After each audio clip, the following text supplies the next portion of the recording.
Assalamu Walaikum. Hello friends, how are you? Welcome back to my new video. In this video, I am going to show you how to insert a whip squad text box in Microsoft Word 2016. Let's get started. Firstly, we have to open a Word document.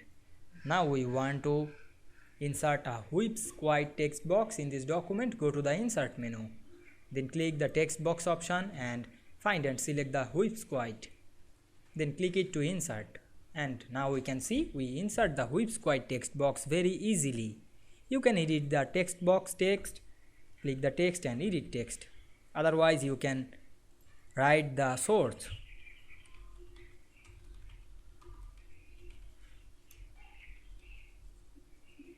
Now we can see we insert and edit the whip squad text box very easily. I hope you enjoyed the video. Please like, comment, share and subscribe my channel. Thanks for watching.